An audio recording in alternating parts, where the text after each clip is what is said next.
Sri Lanka's central bank governor has said that if the current fiscal policies are maintained, then the country's inflation would likely to be below 4 to 5% by the end of the next year. Inflation in the island nation has trended downwards from the end of October, easing to 66% after hitting 69.8% in September.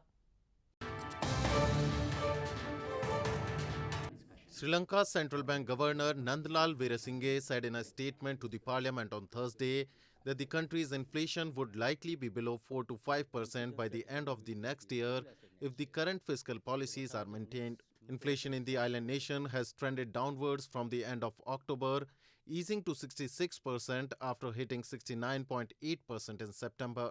Sri Lanka has been gripped by a deep financial crisis this year caused by record low foreign exchange reserves that have left the island nation of 22 million people struggling to pay for essential imports including fuel, food, cooking gas and medicine.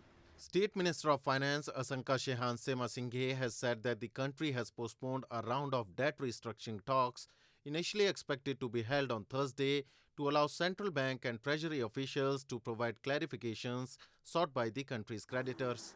Semasinghe said that there are different concerns that different creditors want to be cleared, so it was decided that these clarifications would be communicated first and then new dates would be sent for another round of talks. The island nation formally kicked off the talks in September after securing a preliminary $2.9 billion bailout with the International Monetary Fund, a step on a path out of the country's worst financial crisis in a decade. But it needs to secure financing assurances from key creditors, including China, Japan and India, before the funds can be disbursed.